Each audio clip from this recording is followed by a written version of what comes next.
Barack Obama a été accueilli comme une star par le gratin de la classe politique et des affaires au Palais des Congrès. Et oui, car c'est à Montréal qu'il a décidé de faire son premier grand discours depuis son retrait de la vie politique.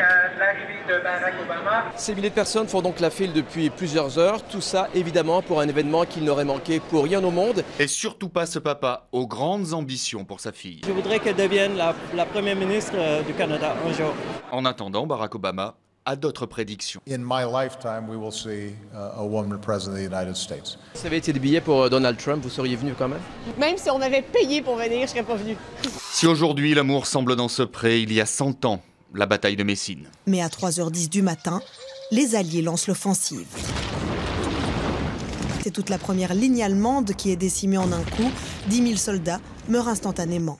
Mais la bataille s'éternise. Il y aura 4 mois d'horribles combats jusqu'en novembre 2017. La région est complètement défigurée. Pour les deux camps, ensemble, cette bataille aurait fait 1 demi-million de morts. Pour quel résultat? Pour un résultat absolument nul militairement. La triche revient chaque année avec les trucs à la mode, le faux sparadrap, l'étiquette d'eau minérale avec une mascogne cachée au dos. Et cette année, on fait la traque à la triche 2.0. Depuis cette année, toutes les montres, connectées ou pas, doivent être déposées.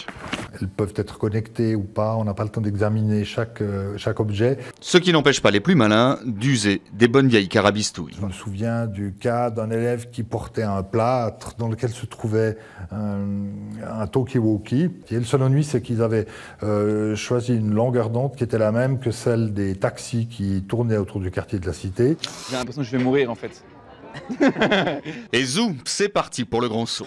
Depuis le 2e étage de la Tour Eiffel, des Parisiens se préparent à s'élancer à plus de 110 mètres d'altitude. Sur un câble de 800 mètres de long, on peut atteindre jusqu'à 110 km/h. Mais qui a eu cette drôle d'idée? Les organisateurs voulaient qu'il fasse écho au tournoi de Roland-Garros.